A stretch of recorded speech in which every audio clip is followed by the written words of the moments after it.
Hey guys, welcome back to my YouTube channel. I hope so आप लोग अच्छे होंगे। तो चलिए आज कुछ नया सीखते हैं जो हमारे सिलेबस का सबसे इम्पॉर्टेंट पार्ट है फार्माकोग्नोसी का। तो यहाँ पे आप लोग देख सकते हैं, मैंने हेडिंग डाल रखी है tricks to learn pharmacognostic studies of tube tracts. मतलब जो हमारी ट्यूब ट्रैक्स होती हैं उसकी फार्माकोग्नोस्टिक स्टडी में क्या क्या चीज़ें होती हैं, कैसे उसका फॉर्मेट होता है, इसके बारे में पढ़ेंगे और ईजी ट्रिक्स भी पढ़ेंगे विथ एग्जाम्पल। सबसे पहले अगर हम लोग फॉर्मेट की बात करें तो सबसे ऊपर आता है official title. It should be written on the top for the study of any crude drug. हम जब भी किसी क्रू ड्रग की स्टडी करते हैं तो जो ऑफिशियल टाइटल होता है, जैसे अलॉय के बारे में अगर हम लोग पढ़ रहे हैं तो अलॉय को सबसे ऊपर लिखा जाएगा एज अ टॉपिक, उसको ही ऑफिशियल टाइटल बोलते हैं।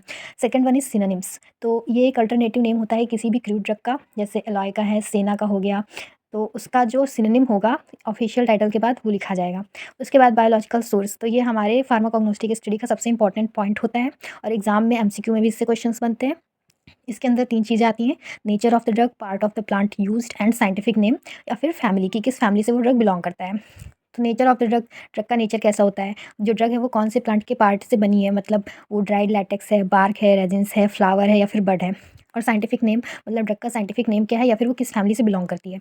Second one is geographical distribution and history. उस ड्रग की हिस्ट्री क्या है, जियोग्राफिकल डिस्ट्रीब्यूशन क्या है, इसका मतलब कि जो ड्रग है वो कहाँ कहाँ से पाई जाती है, उसका कमर्शियल कहाँ पे वो ऑब्टेन होती है, उसके बारे में। Cultivation and the collection is not so much important for the exams, but हाँ ये भी एक होता है फॉर्मेट कि उसका जो कल्टीवेशन और कलेक्शन होता है किसी भी ड्रग का, कैसे उसको, जैसे चाय की पत्ती हो गई तो उसको कहाँ से तोड़ के लाते हैं, कैसे सुखाते हैं, कैसे उसको आगे यूज़ किया जाता है। तो कल्टीवेशन एंड कलेक्शन का मतलब वही होता है। Next one is morphology. ये भी एक बहुत इंपॉर्टेंट पार्ट होता है हमारा फार्माकोग्नोस्टिक स्टडी का, जिसके अंदर हम लोग पढ़ते हैं जो ड्रग का अपीयरेंस होता है उसके बारे में इसमें पढ़ते हैं। जैसे आता है इसमें colour, odour, taste, size and shape, इसके बारे में पढ़ते हैं। तो ये भी एक मेन पॉइंट होता है किसी भी फ्लू ड्रग के बारे में जब हम स्टडी करते हैं तो।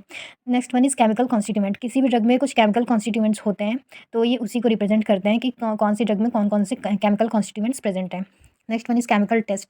केमिकल टेस्ट होते हैं किसी भी ड्रग को आइडेंटिफाई करने के लिए कि ये कौन सी ड्रग है, उसके हिसाब से। जैसे कुछ ड्रग्स एल्कलाइड्स होती हैं, ग्लाइकोसाइड्स होती हैं, तो उनको टेस्ट करने के लिए उनका अलग से टेस्ट होता है। तो जब वो टेस्ट करते हैं तो आइडेंटिफाई करते हैं कि ये कौन सी ड्रग है। नेक्स्ट यूजेस, ये भी इंपॉर्टेंट पॉइंट होता है। जैसे यूजेस दो तरीके के होते हैं, तो प्रिवेंटिव होते हैं तो क्यूरेटिव होते हैं। जैसे कि डिजिटैलिस है और सेना लीव्स हैं, अलाय है, पपाया है, फेनल है, क्लोव है, कोरिएंडर है।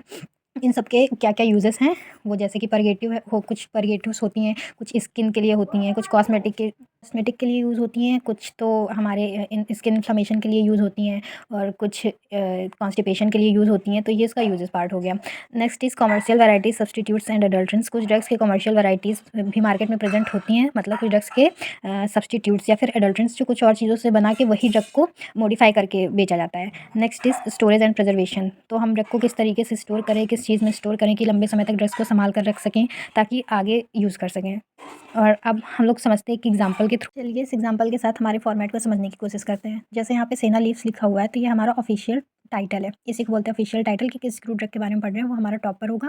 फिर उसके बाद सिनोनिम्स आता है, तो इंडियन सेना, टिनवली सेना, ये हमारा सिनोनिम्स हो गया। देन बायोलॉजिकल सोर्स, तो ये देखिए यहाँ पे प्लांट पार्ट के बारे में लिखा है। It is the right leaflet of Cassia angustifolia belonging to the family Leguminosae. तो ये देखिए ये हमारा प्लांट पार्ट हो गया, ड्राइड लीफलेट्स, ये हो गया हमारा scientific name and this is the family from where it belongs. फिर आते हैं मॉर्फोलॉजी में, तो इसके अंदर colour, odour, taste, size and shape आता है। तो इसका शेप, इसका कलर येलोइश ग्रीन है, ऑर्डर स्लाइट है, बिटर एंड कैरेक्टरिस्टिक इसका टेस्ट है, 25 टू 60 mm से 7 टू 8 mm इसका साइज़ है एंड शेप इसका लैंसियोलेट है। केमिकल कॉन्स्टिट्यूएंट्स की अगर बात करें तो सिनोसाइड ए बी सी डी, एलाइमोडिन, कैम्फेरॉल, ये इसके केमिकल कॉन्स्टिट्यूएंट्स इसमें प्रेजेंट होते हैं। यूजेस, ये लग्जेटिव की तरह यूज़ किया जाता है, इरिटेंट परगेटिव की तरह यूज़ किया जाता है and it is used in the treatment of constipation. Constipation में भी इसको यूज़ किया जाता है। सब्स्टिट्यूट्स एंड एडल्ट्रेंट्स की अगर बात करें तो डॉक्सिना एंड इटालियन सेना हो गया, ये अरेबियन सेना, ये सब इसके एडल्ट्रेंट्स है जो मार्केट में इसकी जगह पे अवेलेबल हैं और यूज़ किए जाते हैं। So this is the basic format of any crude drug जिसकी फार्माकोग्नोस्टिक स्टडी होती है और एग्जाम में ये पूछा जाता है कभी 5 नंबर में, कभी इसका सिर्फ एमसीक्यू में पूछा जाता है। तो बेसिकली ये एक इंपॉर्टेंट टॉपिक है पूरे फार्माकोग्नोसी सिलेबस का। सो आई होप सो वीडियो अच्छी लगी होगी and see you in the next video. Please like, subscribe and share my videos.